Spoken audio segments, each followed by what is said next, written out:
Welcome to this National MS Education and Awareness Conference hosted by MS Focus, the Multiple Sclerosis Foundation, and made possible by Biogen, EMD Serono, Genentech, Novartis Pharmaceuticals, and Sanofi Genzyme.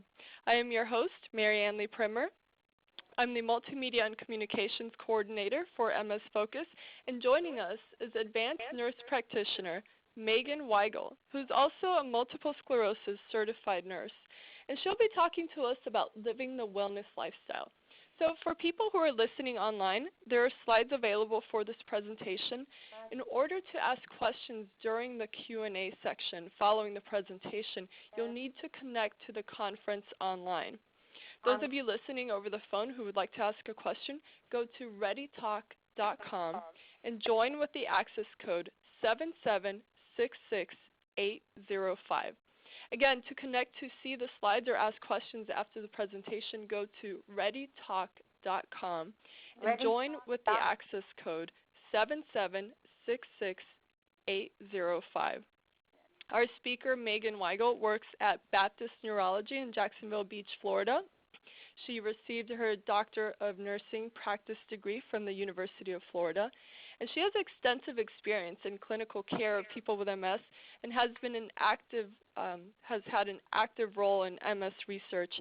She serves as president of the International Organization of MS Nurses, and also she is a board member of the MS Coalition. She's also the co-founder of OMS Yoga, providing free yoga classes for people with MS.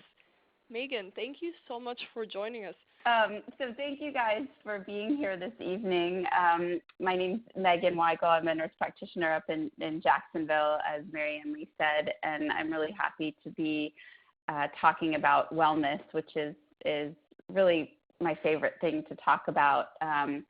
So we are going to hopefully get to the end of this presentation this evening, and you guys will leave with some good ideas about how you can live a very well life even when living with a chronic illness like multiple sclerosis, and we'll also feel empowered that there's just so much that you can do during any given day to be healthy and well. So without further ado, I'll start. And we're going to review the basics of MS first, discuss the definitions of health and wellness, which may surprise some of you, and then discuss modifiable lifestyle factors that affect MS and how you can modify those in your own life, discuss preventive health care, and then focus a bit more deeply on the stress response and stress management in multiple sclerosis. So we know that MS affects way more than the 400,000 people in the U.S. that's usually quoted. We just don't have updated census data, but it's probably almost double that. It affects women 3 to 4 times more often than men, as most autoimmune diseases do. It's a chronic disease. We do not know the cause, but we do believe that it is a result of a complex interplay of environmental and genetic factors. It's also the most common non-traumatic cause of neurological disability in people of working age, which I think is extremely important because it often strikes people in the prime of their lives, and that can result in tremendous change in one's sense of self and a sense of independence, and also significantly increased stress. We know that MS is associated with smoking, with perhaps a high sodium intake, with low vitamin D levels, and with exposure to the Epstein-Barr virus. There also may be some association between adolescent obesity in women and risk of MS. And MS is treated depending on the type of MS. So until today, until last night, we only had disease-modifying therapies for relapsing MS. Last evening, ocrelizumab, or Ocrevus, was approved by the FDA for the treatment of both relapsing and primary progressive forms of MS, which is just oh my goodness, it's just such incredible news for people living with primary progressive disease. We also treat relapses and symptoms. That's an important part of the treatment paradigm because, as many of you know, it's not necessarily just the state of having MS that takes you out on any given day. It's a symptom that is interfering with your day. So moving forward to the definition of health, the World Health Organization has defined health as a state of complete physical, mental, and social well-being, and not merely the absence of disease, for many years. And when I first read that definition, I think I was in graduate school like 20 years ago, and I thought, well, how interesting, because most people say that they're either healthy or unhealthy depending on whether or not they are sick or not sick. And sick might be an acute illness like the flu or a cold, or sick might be a chronic illness like diabetes or congestive heart failure. So if we widen that definition a bit more, we move to wellness. And wellness is the optimal state of health of individuals and groups. So everyone should be able to feel well. And there are two focal concerns. And these concerns they're what I would call big, hairy goals. They're certainly very high things to reach towards in anyone's given life. And I think if you took anybody off the street, they'd agree that these things are extremely important when defining your sense of self. And they are the realization of the fullest potential of an individual physically, psychologically, socially, spiritually, and economically, and also the fulfillment of one's role expectations in the family, community, place of worship, workplace, and other settings. And if I put those two definitions side by side, I did earlier today looking at this talk, and I thought, it's a lot easier for me to see how a person living with MS could find themselves unwell rather than unhealthy. And when you look at wellness and you look at realization of your fullest potential in all of those ways, when you're living with a chronic illness, whether it be MS or something else, that fullest potential may change depending on what your ability is. And so coming to terms with that adds another dimension to defining wellness. Modifiable lifestyle factors that affect MS are nutrition, exercise, sleep, smoking behavior, vitamin D intake or exposure, hydration, maintaining your general health, and then your stress level. And we're going to go through each of these as we move through our time together tonight. And keeping in mind that modifiable absolutely means that you have control over these factors, which hopefully will empower you to increase what you would consider your level of wellness. So the first one that we'll talk about is nutrition. A couple of years ago, I Googled the term MS diets, and I got more than 2 million hits. And I thought, holy cow, how do I make sense of this? And how do people living with multiple sclerosis make sense of all of this information? Because the vast majority of it is, not based on any scientific foundation, not based on any research, and can actually be harmful. My bottom line when I'm looking at, quote, MS diets or nutritional plans for people living with multiple sclerosis is that unless you're truly allergic to something or you have a medical condition that mandates it, I do not recommend eliminating major healthy food groups from your diet. Now, what's healthy to me and what's healthy to you is very similar to whether you're a Democrat or a Republican. And what I mean by that is there is a lot of argument between camps of people, specifically meat eaters and non-meat eaters. And then I'll throw the gluten-free folks in the middle somewhere. And on the next slide, I'll talk a little bit more about that. Most Americans eat what we call a SAD diet. It's the standard American diet. It's full of processed foods with little nutritional value. So if you take a an average American, over 60% of whom are overweight or obese, and you modify their diet just a little bit, you're going to have an improvement in that person's health and wellness. They're going to feel better. They're probably going to have less pain. They're going to have more energy.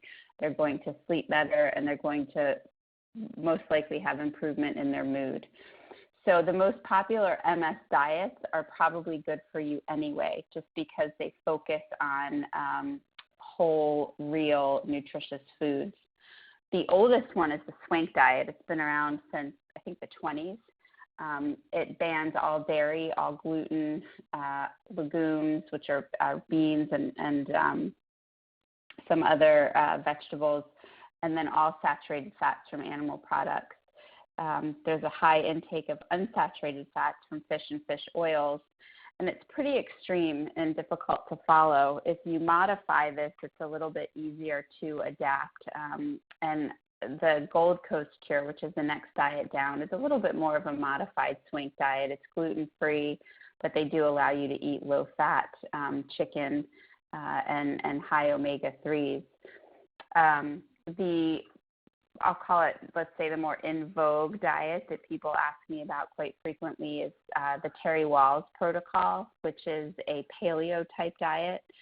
So Terry Wahls' diet is very high in grass-fed meat, organ meat, sea vegetables, and also a lot of vegetables, 9 cups during the day, 3 each of greens, sulfur-rich vegetables, bright-colored veggies, and then there's a certain amount of beans and legumes and grain that you can eat during the week, and it's limited.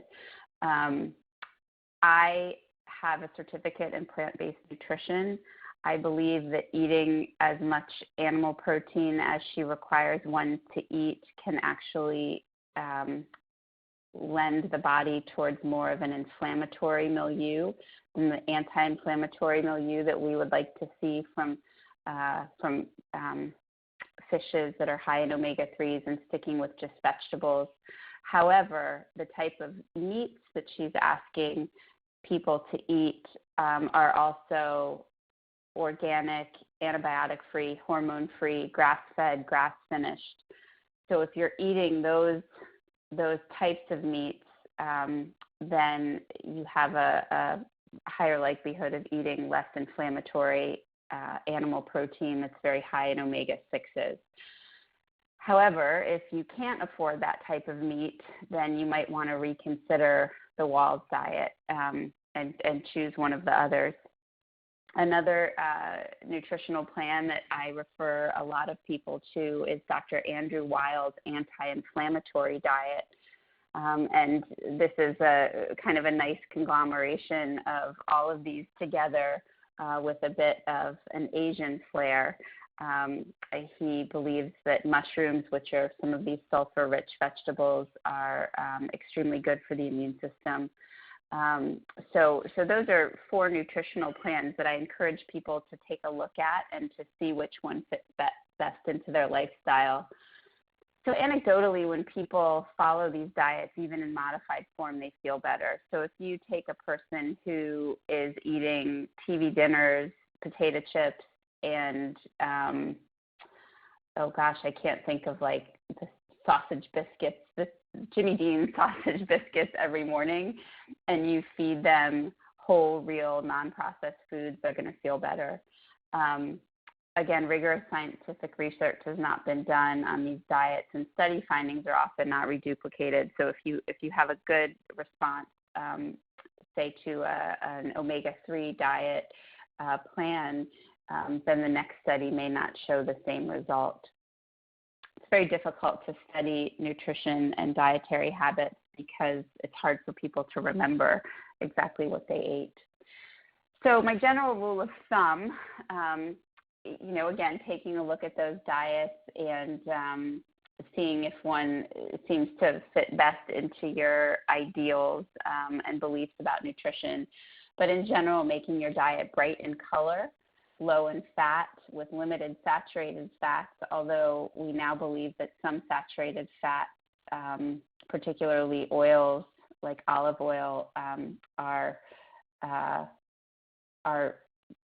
recommended. High in fiber, so 30 grams or more a day, and most Americans are getting probably about 12 to 16 grams of fiber a day. So basically doubling that, eating whole, minimally processed grains, and by that, whole wheat pastas. I recommend that people eat Ezekiel bread or sprouted grain bread.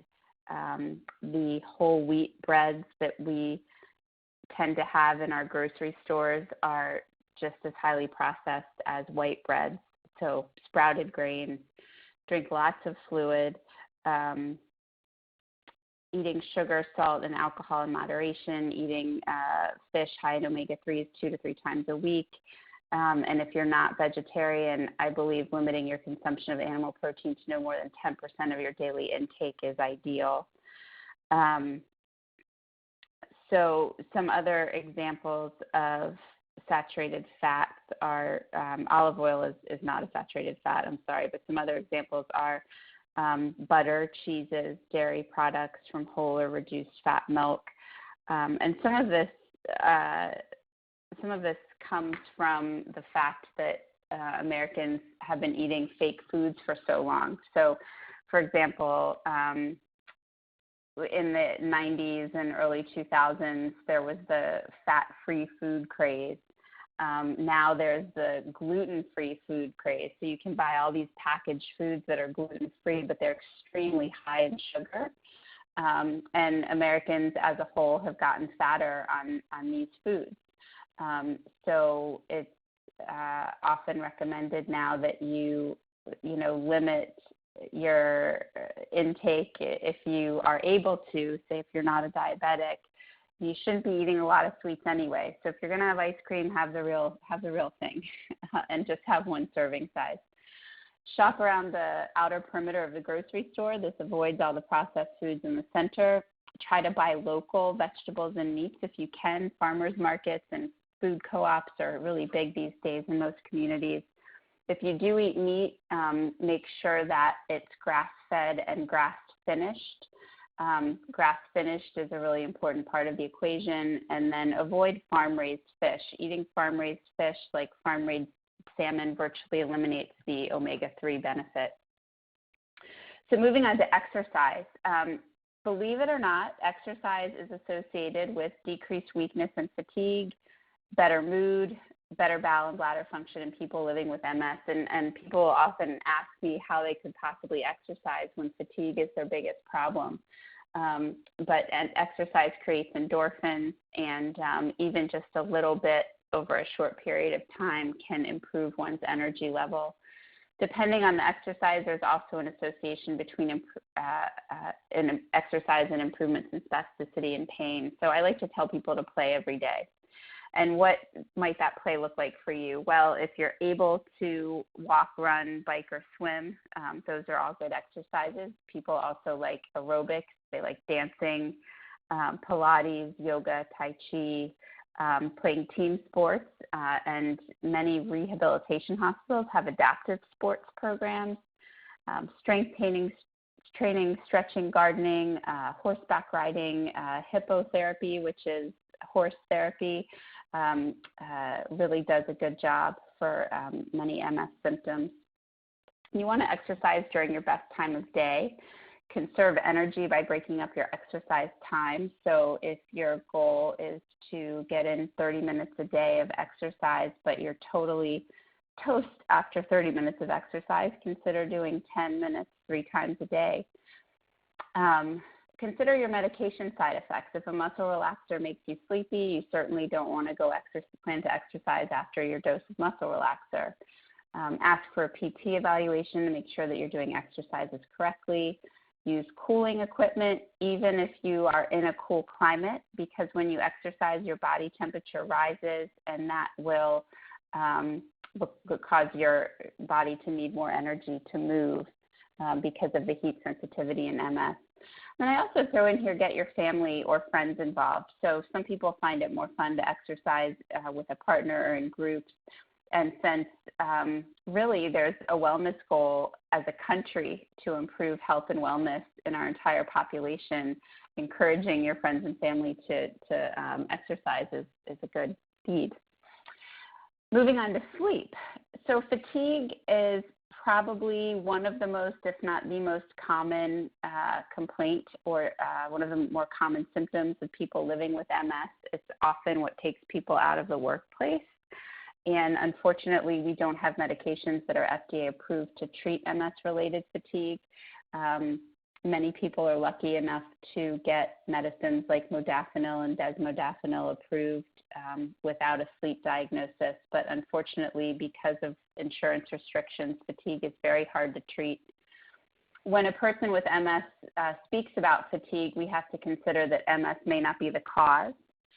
We have to look at other medical conditions like thyroid disorders, vitamin deficiencies, and mood issues that could be causing fatigue, and then do a basic sleep history. We now know that sleep disorders like sleep apnea and restless legs are common in MS, and not to mention just general insomnia or difficulty maintaining sleep because you're having to get up at night because of pain or spasticity or needing to use the bathroom. So causes of sleep disturbance can be medical. They can be related to medication. For example, if you are on a stimulant to keep you awake during the day, maybe you're taking that too late in the day, and so it's causing you to be awake. Sleep dysfunction can also be caused by mood, by pain, and just by poor sleep hygiene. So be sure to discuss sleep difficulty with your healthcare provider. There are many behavioral measures that can be done, implemented before you were to go to sleep medication. There are also alternative relaxation techniques and such so that hopefully you wouldn't need to take another medication. A good sleep hygiene is leaving the bedroom only for sleep and actually sexual activity. Do not watch TV in bed. Do not watch TV shows that hype you up at night, or read books that hype you up at night, because then you'll find it more difficult to go to sleep. Start to dim your lights as you near bedtime. And so those are, and also don't play on your iPhone or iPad, no matter how addicted you are to social media before you go to bed, because it gets your mind worrying. Smoking, probably the greatest modifiable risk factor and probably the hardest thing to do, right? Many people, I would say most smokers, say that quitting smoking is the hardest thing they've ever done. It is associated with an increased risk of MS, and if you have MS, it's associated with worse MS. It is dose dependent, which means the more you smoke, the more your MS is. And this is because smoking does affect your brain. It causes hardening of the small arteries in your brain, something we call small vessel disease. So it just worsens the likelihood of you acquiring cognitive and motor disability. I see people calling in from many different area codes, and most states have free quit smoking programs. So if you are looking for a way to quit and you have financial concerns, I would encourage you to Google that for your state. And there are also medications available to help with smoking cessation, though these aren't without side effects. But it's extremely important to quit smoking when you have multiple sclerosis, and actually doing so does reverse some of the risk. There is also a risk for secondhand smoke as well, though we're not quite sure what that risk is. Moving on to vitamin D, which we've heard about for quite a long time in the MS world. Low vitamin D levels are associated with an increased risk of MS, and I made a major typo here. They are associated with more frequent relapses and more severe disability, not less severe disability. So many people with and without MS are vitamin D deficient. In certain disease states, we do like your vitamin D level to be higher than is generally recommended. And in MS, we do like it above 50 if you're an otherwise healthy person without liver, kidney issues. So don't just start taking vitamin D supplements. Ask your healthcare provider to check your vitamin D 25,000 level to recommend to you the best dose of a vitamin D supplement. To get adequate amounts of vitamin D from the sun, you need to have all 4 extremities exposed for 10 to 20 minutes in the middle of the day. So if you're going to do it that way, that's the order for the dose of sunshine that you need, and that has to be done without sunscreen. So again, taking into account skin cancer risks depending on where you live and your family history and your personal history, and then your ability to tolerate the heat, you may choose to take supplements. Hydration is a double-edged sword. So people living with MS with bladder issues will restrict water to avoid accidents. However, restriction of water increases your likelihood of constipation, which then increases your risk of urinary incontinence. Dehydration increases the risk of UTI, increases spasticity, fatigue, and also cognitive dysfunction. So you really should be drinking 64 ounces of water a day is a great amount of water for any person to be drinking. It's a goal to work towards. If you drink caffeine, that diureses you or causes you to urinate water, so you lose more fluids. So you just want to be careful with fluids that may be dehydrating. Things that are very high in sugar and also caffeine are dehydrating. So that 64 ounces of water a day is a good goal to work towards. Now, your general health. This is always a sticky subject, talking about MS and lifespan. There have been several studies over the past couple of decades that looked at MS and lifespan. And the first batch of studies were done using data before the era of disease-modifying therapy. So with disease-modifying therapy, we've seen in many people less severe disability over time. But in general, people with MS may live about 7 years less than others due to complications related to MS or to other medical conditions that are, keyword, preventable. So the importance of regular primary care and age-appropriate screenings can't be emphasized enough. I have many patients in my practice that consider myself or the physicians I work with to be their primary care providers, and we're adamant with them about how important it is for them to check in with a primary care doctor at least once a year, to have blood work done, to, depending on their age, check for diabetes, cholesterol, heart disease, colorectal cancer, make sure mammograms are done, make sure pap smears are done.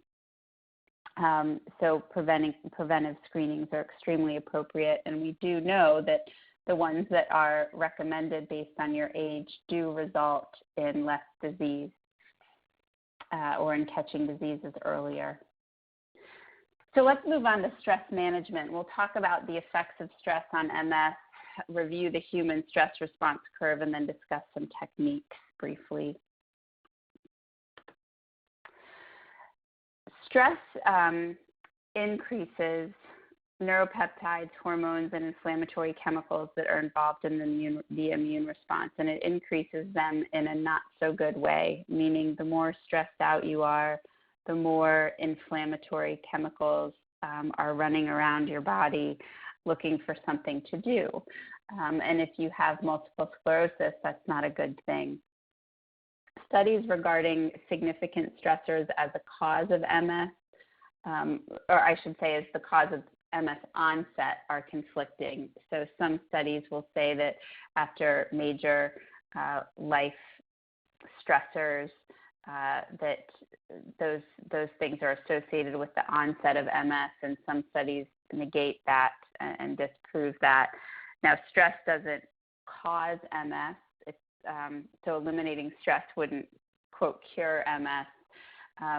people who do develop the onset of MS after a major stressor would have likely gotten MS at some point in time anyway, but it's just kind of the straw that broke the camel's back at that time, if indeed there is a relationship. Now, what we do know is significant negative stressors are associated with increased MRI activity, and we do now believe that stress is likely to be associated with relapse. So when we talk about relapse treatment and management, we do suggest avoiding stressors, significant stressors. Now, stress can be good or bad, and I would encourage each of you listening to think about good stress in your life. So for me, I just had a baby 5 weeks ago, and am I stressed? Yes. Am I a little bit anxious? Yes. But I'm very mindful of my need to sleep. I'm very mindful of saying no to people asking me to do things or to too many visitors, and I'm really trying to respect my 40 days postpartum so that my stress level actually remains in that green-yellow range. As much as I can have peak performance living on 5 hours of sleep every night that's interrupted every 2 hours by nursing. Now, if I were to allow visitors after 5 o'clock, and I had people coming and going from my house between 5 and 9 o'clock at night in the first 2 weeks that he was born. If I decided that I needed to cook dinner every night and not let people bring me food, and if I decided that it would be better for me to clean the house than sleep while my baby was sleeping, I would very quickly move into that red zone. And so you can see how a positive stressor can actually become a negative one if we're not careful.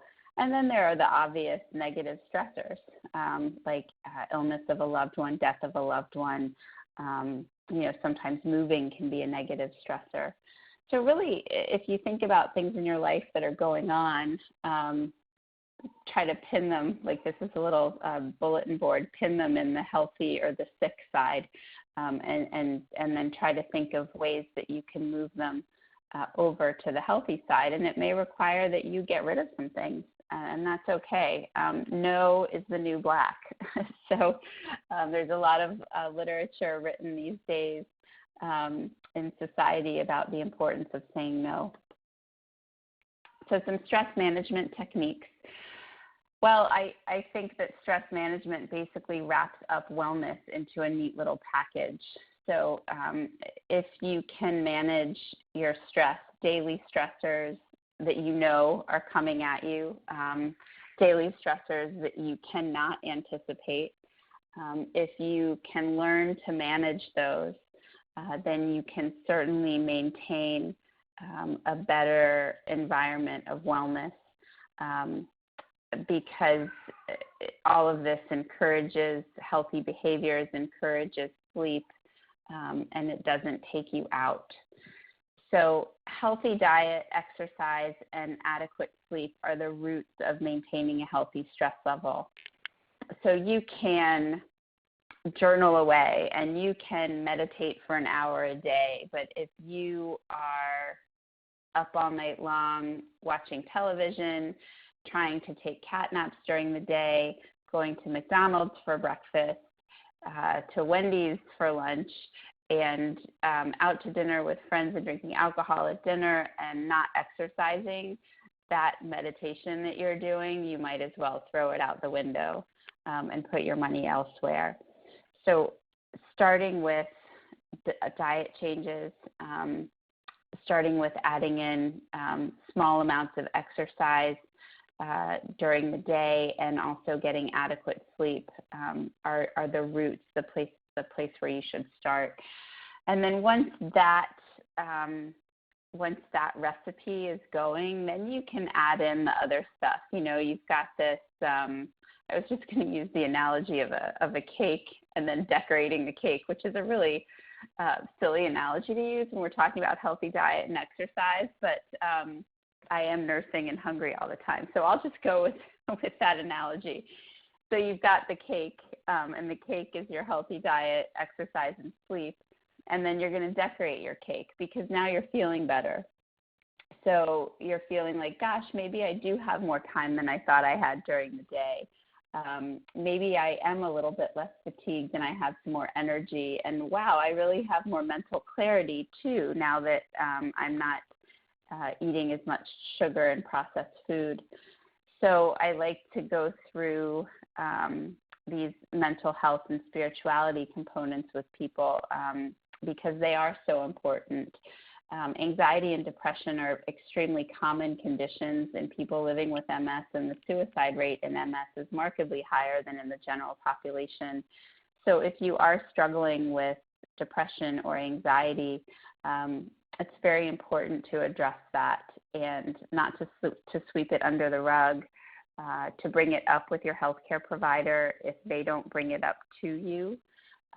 And to seek treatment for that. And that treatment may be counseling, that treatment may be medication. I tend to recommend counseling for everyone, even if we choose to use a medication for depression or anxiety, because the two have been proven in clinical trials to work better together than on their own. Journaling can also be very good for mental health. Meditation is one of those forms of, call it complementary and alternative medicine that's really taken off in the past 10 years. And people will say, well, I can't sit still. I can't quiet my mind down. There's no way I can do that. I encourage the use of apps for your smartphone or for your tablet. I like the apps Insight Timer and Headspace. Because Insight Timer allows you to pick the amount of time that you want to meditate, which is a little bit less intimidating. So if you're really new at it, you might just try, a minute. Can you meditate for a minute? Can you close your eyes and just breathe for a minute? Headspace actually provides more of a guided meditation, which can be very good for people who are new to meditation. Because it takes your mind out of it. It puts someone else's voice into the space and allows you to just relax and listen. Spirituality for many people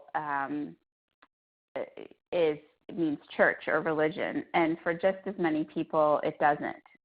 And spirituality, it doesn't have to be church or religion. It can be a regular spiritual practice that is sacred to you. So if it's not church or religion for you, then it may be, say, walking in nature.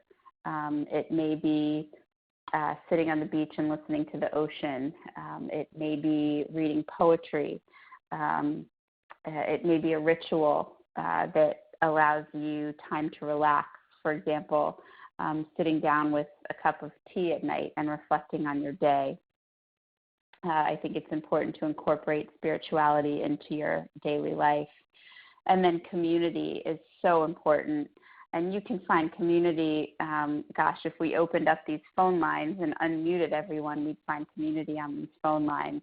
But community are friends, family, church, exercise groups, support groups, social media groups,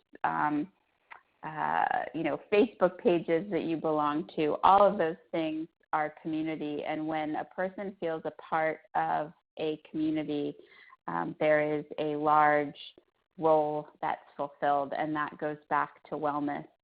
So these are all things that you can do to help manage stress, and you may find that some days you just need a couple of them, and some days, man, you need them all, and that's okay. It's like a little toolbox of stress management. I found in the first couple of weeks that I was home with my newborn, I was not meditating, and I found myself by week 2 unable to even take a deep breath. And I called a girlfriend who is trained in meditation, and she said, "Well, why don't you try this app?" And she gave me the Insight Timer app, and I started turning it on for 5 minutes a day, and really within 2 days I was better. So that meditation time for me is extremely important in managing stress. I mentioned breathing is also very important in stress management, and it does very quickly have physical effects on your body. It helps to activate your parasympathetic nervous system, which slows your heart rate, slows your breathing, lowers your blood pressure, and allows some anti-inflammatory chemicals to kick in your body. A breath that I like to teach to people is called the 4-7-8 breath. If you search that on the internet, 4-7-8 breath, Dr. Andrew Weigel actually has a quick video that teaches you that breath and also written instruction. But the basic instruction is that you inhale to a count of 4, you hold your breath for 7 seconds, and you exhale for a count of 8. So you inhale to a count of 4 through your nose, hold the breath for a count of 7, and then exhale through your mouth for a count of 8. And that's the 4-7-8 breath. And the best thing about that breath is people who say, I'm too anxious to breathe. Well, you actually should only do 1 or 2 of those at a time. Because if you're not used to breathing, they can make you feel dizzy. So if you just do 1 4-7-8 breath, I would guarantee that you're going to notice some benefit in relaxation and your muscle tone and your heart rate. So those are just some brief stress management techniques. And then I'll finish up here with just one the last line of a Hawaiian blessing that I love. May there always be aloha in your heart. And that to me means passing on joy and kindness. And that's one of my favorite, that picture is one of my favorite places in the world. So, so I guess I will go ahead, Mary Emily, and take questions. I also see some stuff coming up on the chat, so just let me know how you want me to answer those questions. Sure. Thank you, Megan. I will go ahead and give everyone a heads up on how to go about asking a question, and I will bring them up to you so you don't have to worry about looking at our chat. So if you have any questions, just log on to readytalk.com and use the access code 7766805. For those of you who are already online, just use chat to type in your question. And while you're taking a moment to type in your questions, someone has already asked, is there a plan to do free workshops like yoga? And as far as MS Focus, the Multiple Sclerosis Foundation, we have a health and wellness grant. So if you go to msfocus.org, you can read up on the health and wellness grant, and it's a free service that we provide. And go ahead. I'll just add a little to that. I know that there are, depending on where you live, there may be free yoga for people living with MS or for people with adaptive needs. And often chair yoga classes are a good place to start if you have any problems with balance or mobility. Also, the MS Foundation, through that grant and through other funding, they do a really great job funding